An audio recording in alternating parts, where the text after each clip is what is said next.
Anyway, so a little history lesson for you. 1783, the Montgolfier brothers were the first to discover ballooning. Their family owned a paper mill, and they'd burn their scraps of paper, and they'd watch the smoke rise and float with the wind. Now, they thought there was something magical or mystical about that smoke, so they figured if they could harness it, they could ride the wind. Sure enough, they built a paper bag, filled it up, let it go, and off it went.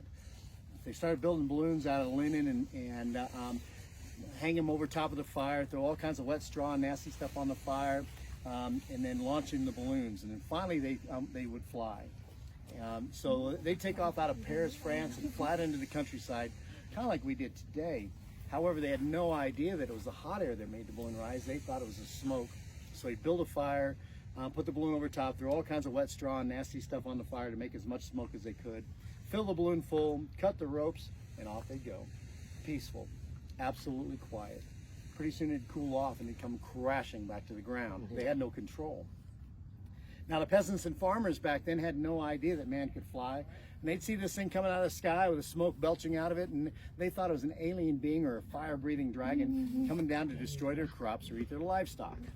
So they'd rush out and they'd try and kill this beast before it did any damage. Now, the pilots not only feared for their lives, but they had to repair their balloon after every flight. So they went to the King of France. They said, "King, we have a problem.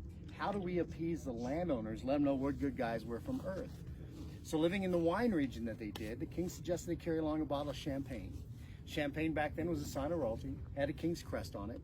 Most of the peasants worked in the vineyards, so they knew what champagne was. It became a peace offering. Here, we're good guys, leave our balloon alone. Now we continue that tradition today. In fact, I've got an extra bottle of champagne here just for the landowner. Yeah.